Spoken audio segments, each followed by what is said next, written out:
힘드냐? 나도 힘들다. 네, 여러분 반갑습니다. 비트캐쳐입니다. 전 세계의 관세 전쟁으로 인해서 엄청난 롤러코스터 장세가 지속되고 있는 가운데 미국이 중국의 보복 관세 50%를 추가해서 총 104%의 관세를 정식으로 발효했다라고 발표를 했습니다. 그에 따라서 현재 지금 미국의 재무부 장관 스콧 베센트는 공식적으로 현재 거의 70개국이 세계 무역의 재균형을 돕고 싶다고 우리한테 연락을 해왔다. 지금 이제 우리는 협상 테이블에 올라가서 조율을 할 것이다 라고 얘기를 했습니다. 그래서 트럼프 정부 같은 경우는 중국산에서는 104% 관세 강행은 하지만 동맹국들과는 협상할 가능성을 지금 열어놔다. 그리고 특히나 우리나라에게 호재인 것은 맞춤형으로 관세를 때리려고 협상을 하고 있고 한국, 일본과는 협상을 나선다. 하지만 중국과는 계속적으로 정면 충돌하겠다. 절대로 중국한테는 의지를 굽히지 않을 것이라는 강력한 스탠스를 보여주고 있는 상황입니다. 그리고 미국의 무역 대표 제이미슨 그리어 같은 경우에도 공식 석상에서 관세 대안을 제시하면 우리는 협상 가능하다. 하지만 단기적인 면제는 없을 것이다 라고 얘기를 했습니다. 그래서 핵심적인 포인트, 미국이 보고 있는 무역 적자 우려를 해소하는 국가들, 거기에는 트럼프가 합의점을 찾아줄 수도 있을 것이다. 하지만 하룻밤에 해결되진 않을 것이기 때문에 어느 정도 시간이 걸릴 것이라는 것을 시사했고, 그리고 트럼프 경제 자문의 핵심적인 역할을 하는 스티브 미란 같은 경우에도 관세는 협상 카드이면서 새로운 무역 질서의 출발점이다 하면서 대중 무역 압박은 협상의 일부이고 미국은 여전히 협상할 의지가 있다. 그래서 트럼프는 과거 트럼프 1기 때도 예상을 뒤엎는 협상을 했고 8일날 블룸버그에 나와서 지난 2019년에 1단계 미중 무역 합의를 언급하면서 그 당시 합의는 미국에 유리한 좋은 합의였다. 충분히 미국에 유리한 좋은 합의만 만들어낸다면 추가적인 협상에 대한 가능성을 열어둔 상황입니다. 그리고 머스크는 적극적으로 트럼프의 무역정책 고문인 나바로를 지적을 하면서 벽돌보다도 멍청하다. 이런 식으로 트럼프의 관세 정책에 대립하는 이견을 지속적으로 보여주고 있고 그만큼 트럼프의 측근조차 이런 무지막지한 관세 부과에 대한 비난의 목소리, 지적의 목소리가 나오고 있기 때문에 어느 정도 트럼프 내각도 조율을 해줄 수 있지 않을까라고 생각합니다. 아니나 다를까 중국도 지금 본인들의 입장을 발표했는데 끝까지 싸우긴 하되 미국과 대화는 할 거다 하면서 무역 제한 조치를 미국이 계속 확대할 경우 우리도 단호하게 대처하고 끝까지 맞서겠다 하면서 살짝 수그려준 모습을 보여줬습니다. 그러면서 미국과 대화 소통을 이어가며 타협점을 찾을 의향이 있다라고 지금 중국이 약간은 꼬리를 내려준 모습을 보여줬고 양국이 협력과 대화를 통해 갈등을 해결해야 한다라고 주장을 했다. 거기다 이어서 중국이 관세 대응책 논의를 위한 고위급 회의를 개최하겠다라고 얘기를 했습니다. 그래서 이 회의의 안건은 미국 관세 대응책과 금융시장 안정화 조치를 논의할 계획이다. 그래서 인민은행부터 정부기관 고위 관계자가 모두 참석한다. 분명히 중국도 체면을 살리긴 해야 되지만 이대로 간다라고 하면 엄청난 미국 수출에 의존하고 있는 게 중국의 경제인 만큼 타격이 매우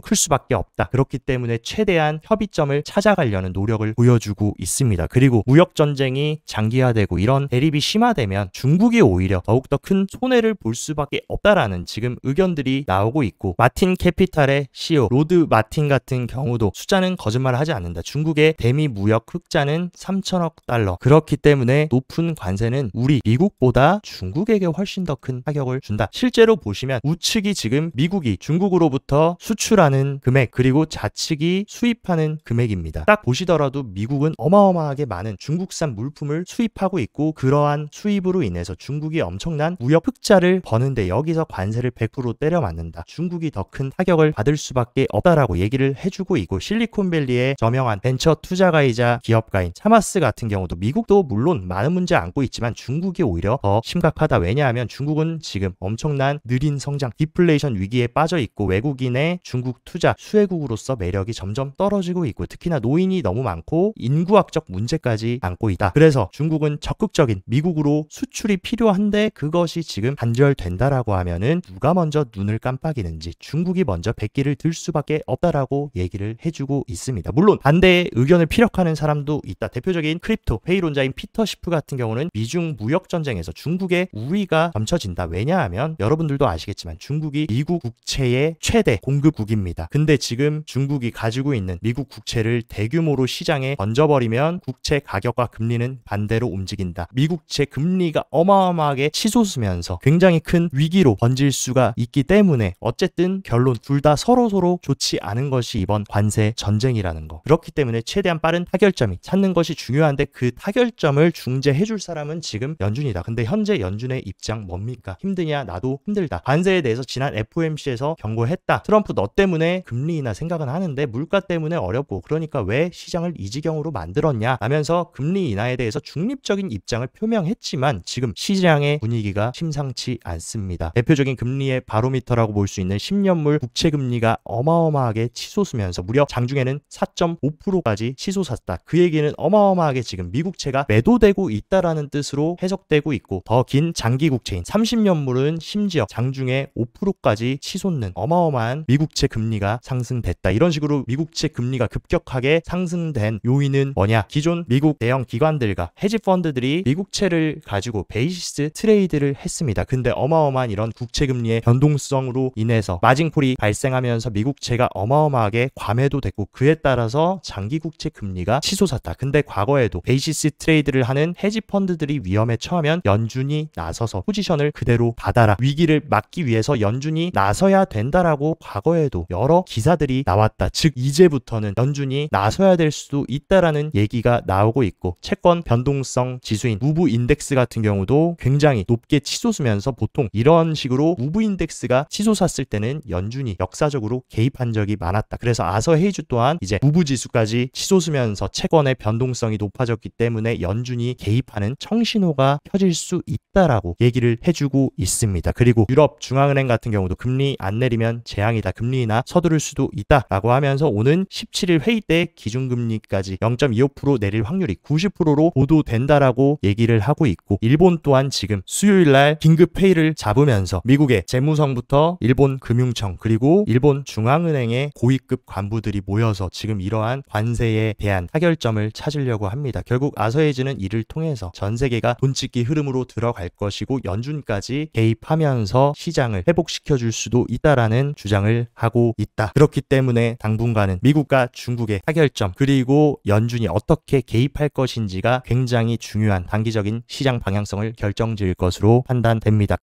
그리고 크립토 개별 시장의 소식들도 체크해보면 이러한 정신없는 와중에 트럼프의 월드 리버티 파이낸셜 프로젝트는 지금 자체 발행한 스테이블코인 USD1 에어드롭을 추진하겠다. 얼마나 트럼프 일가가 크립토의 진심인지 관세로 지금 전 세계가 침체 위험에 빠져 있는데 자체 스테이블코인을 에어드랍 하겠다라는 얘기가 나오고 있고 블랙록이 커스터디 파트너로 앵커리지 디지털을 추가하면서 현재는 지금 기존 비트코인 현물 ETF 커스터디 파트너가 코인베이스였습니다. 하지만 여기다가 앵커리지 디지털까지 추가한다라는 거. 그 뜻은 향후 가상자산 기반 투자 상품 수요가 증가할 것으로 보이기 때문에 추가적인 파트너가 필요했다. 그만큼 블랙록은 지금 시장이 흔들리고는 있지만 향후 더 많은 기관들의 ETF 수요가 발생될 것이라고 얘기를 해주고 있습니다. 그리고 메사리 및 여러 크립토 핵심 플레이어들은 2025년 말까지 글로벌 뱅킹이 비트코인으로 전환될 거다. 전 세계적으로 비트코인에 관심을 가질 것으로 예상한다라는 발언을 해주면서 블랙록이 지금 얘기하고 있는 추가적인 수요 증가와 궤를 같이 하는 발언을 해줬습니다. 그리고 현 바이낸스 CEO 리차드 탱 같은 경우는 최근 단기적으로 거시적 불확실성이 어떻게 전개될지 리스크 오프 반응을 촉발하는 경향이 있다. 근데 더 멀리 거시적으로 보면 이러한 불확실성이 큰 글로벌 위기에는 비트코인이 가치 저장 수단으로서 관심이 가속화될 것이고 디지털 자산이 경제적 스트레스와 정치 역학 관계의 변화에도 탄력적일 것으로 보인다. 위기에 오히려 강한 자산, 해지할 수 있는 자산이라는 것을 얘기해줬습니다. 그리고 비트와이즈 CIO 매트 호건 또한 통화 전쟁의 승자는 비트코인이 될 거다 하면서 그 이유를 비트코인은 정부나 중앙은행에 속박되지 않는 탈중앙화 경계가 없는 자산이고 통화 평가 절하, 엄청난 중앙은행들이 위기를 막기 위해 돈을 찍고 무역 갈등이 발생했을 때 안전자산을 찾게 되고 비트코인은 고정된 공급량과 증가하는 채택률로 인해서 이러한 불확실성의 강력한 해지 자산으로 오히려 급부상할 수 있다라는 발언을 해줬습니다. 어쨌든 현재로서는 비트코인이 지금 위기에 해지할 수 있는 자산으로 인정받지는 못하고 있는 상황임은 맞지만 이러한 관세 전쟁이 더욱더 가속화되고 전 세계 경제가 진짜 리세션 침체로 들어간다라고 하면 어떻게 될지는 모르는 얘기라고 생각됩니다. 그리고 리플의 2배 선물 ETF 같은 경우는 출시 첫날 거래량이 500만 달러로 매우 인상적인 데이터를 보여주고 이는 신규 ETF 출시 중 상위 5%에 해당하는 거래량이다. 그만큼 지금 리플 선물 ETF에도 이런 불확실성이 큰 상황에도 투자자들의 관심이 관심이 몰리고 있다라는 것을 시사합니다. 그렇기 때문에 관세라는 장벽만 어느 정도 허물어지고 완화가 된다라고 하면 충분히 시장도 다시 분위기를 탈 수 있음을 시사해줬고, 특히 지난주 같은 경우는 이번 사이클 비트코인이 15K부터 108K까지 올라가는 동안 가장 큰 롱 물량이 청산이 됐습니다. 그 얘기는 개미들을 깔끔하게 청소하고 지금 시장이 리셋이 된 상황이고, 재밌는 사실이 그런 식으로 비결제 약정이 청산된 다음에 다시금 6일 이후부터 핵심적인 비트코인과 이더리움, XRP, 솔라나 이런 핵심적인 디지털 자산의 선물 거래량이 튀어오르고 있다. 무려 비트코인은 64%, 이더는 58%, XRP는 78%, 솔라나는 58%, 이런 식으로 왜 엄청난 큰 롱이 청산되고 나서 선물 거래량이 늘어나고 있을까? 그리고 더 재밌는 사실은 1000개 이상의 비트코인을 가지고 있는 고래들, 중앙화 거래소와 채굴자를 뺀 실질적인 고래들의 물량을 보면 오히려 가격이 이런 식으로 큰 폭으로 폭락하고 관세로 흔들릴 때 물량을 더욱더 많이 매집하고 있는 이 부분에도 우리가 물음표를 던져봐야 될 것 같습니다. 그리고 이러한 관세로 인해서 흔들리는 장세 속에서도 비트코인 해시레이트는 계속해서 올타임 하이를 갱신한다. 그 얘기는 채굴자들은 더욱더 열심히 비트코인을 채굴하려고 지금 경쟁을 하고 있다라는 것이 재밌는 상황인 것 같습니다. 그리고 비트코인 단기적인 차트도 한번 체크를 해보자면, 일단 미국의 충격적인 중국 관세 발효 이후 비트코인이 다시금 전 저점을 깨러 74K까지 내려왔지만, 이내 어느 정도 중국의 협상 가능성 그리고 연준의 개입에 대한 기대감이 들어오면서 다시 77K까지 올라온 상황이고, 하지만 아직까지 완전히 상승 흐름으로 분위기가 반전됐다라고는 볼 수 없다. 어쨌든 오늘 저녁 미증시에서 또다시 트럼프가 어떤 말을 하고 트럼프 정부가 관세에 대해서 얼만큼 협상 가능성을 열어주느냐에 따라 단기적인 방향성은 결정될 것으로 보입니다. 하지만 일단은 우리가 첫 번째로 넘어야 되는 것, 최근에 돌파하지 못하고 저항을 받았던 이 장기 상승 트렌드 라인, 지금 이 저항 리테스트 구간을 확실하게 돌파를 해주는 움직임이 우선적으로 나와줘야 됩니다. 그리고 확실하게 상방 흐름으로 전환되려면 장기 하방 트렌드 라인 계속해서 돌파를 실패하고, 이번에도 실패해서 내려왔던 이 하방 트렌드 라인 상단을 돌파하면서 적어도 저는 84K 정도까지는 비트코인이 반등해주고 회복을 해줘야 어느 정도 우리가 약세 분위기가 해소됐다라고 생각합니다. 만약에 다시금 여기에 저항을 맞고 내려온다라고 하면 다음 지지 구간인 73K 정도까지는 우리가 열어두고 대응을 해야 되지 않을까라고 생각하고, 그리고 가장 핵심적인 유동성 지지 구간이자 매물대가 지금 70K에 강력하게 쌓이고 있는 상황이다. 그렇기 때문에 이러한 관세 쇼크로 추가 조정이 나오더라도 꼭 70K는 잘 사수해줘야 된다라는 게 중요하다라고 저는 보고 있습니다. 그리고 이번 사이클에서 비트코인 이런 식으로 조정이 나올 때마다 가우시안 채널의 상단과 중단 구간을 지켜주고 반등이 나왔다라고 얘기를 했는데, 지난 2023년 큰 조정 당시에는 이런 식으로 가우시안 채널 상단을 지지받고 상승을 했었고, 작년 엔캐리 트레이드 청산 당시에는 중간 미드밴드를 지지하고 다시금 반등을 해줬습니다. 현재도 지금 중간 미드밴드 구간에 위치를 하고 있고, 이 구간에 지지를 해주고 다시 가격이 반등을 해주는지 이 여부를 체크하셔야 될 것 같습니다. 만약에 이 지지 구간을 훼손한다라고 하면 최종 방어선 세 번째 로우 밴드까지 대략적으로 70K에서 65K까지도 열려 있다라는 것을 여러분들이 인지하시면 좋을 것 같다. 어쨌든 지금 시장의 공포 탐욕 히트맵 같은 경우에 과거 상승장 속에서도 이런 식으로 일시적인 단기 조정이 나왔는데, 현재도 이런 식으로 짙은 주황색 극도의 공포 심리로 들어왔다. 하지만 언제나 이런 식으로 극도의 공포 시기, 진한 주황색이 보였던 시기를 잘 지나고 나면 언제나 비트코인은 또 의미 있는 상승을 해줬던 것을 알 수 있습니다. 하지만 지금 자리 같은 경우는 관세라는 어마어마한 경기 침체급 불확실성이 있기 때문에 일단은 신중하게 흐름을 체크하시면서 기회를 보시는 게 좋을 것 같다. 그리고 또 굉장히 어마어마한 소식이 들렸는데, 크립토 시장에 살아있는 전설적인 트레이더라고 불리는 익명의 트레이더 원효디가 이더리움 600억 매수에 이어서 비트코인까지 지금 600억 매수를 하려고 이런 식으로 엄청난 매수벽을 지금 1억 1,590만 원 구간에 걸어놨다라는 소식이 들렸습니다. 과연 이번 원효띠는 현재 구간이 찐 바닥이라고 생각하는 건지, 이 구간에서 어마어마한 1,200억 매수를 하고 상승 흐름을 보는 건지, 그 흐름을 지켜보는 것도 굉장히 재밌는 부분이 될 것 같습니다. 오늘 영상도 시청 진심으로 감사드리고, 영상 도움되셨다 하시면 좋아요, 구독 눌러주시고, 더 자세한 투자 전략 궁금하다 하시면 영상 하단 고정 댓글에 제가 운영하는 크립토 시황정보방 활짝 열어놨으니까 이쪽에서 시황도 체킹하시면서 힘든 시기 잘 이겨내셨으면 좋겠습니다. 오늘도 시청 진심으로 감사드리고 여기까지 비트캐쳐였습니다.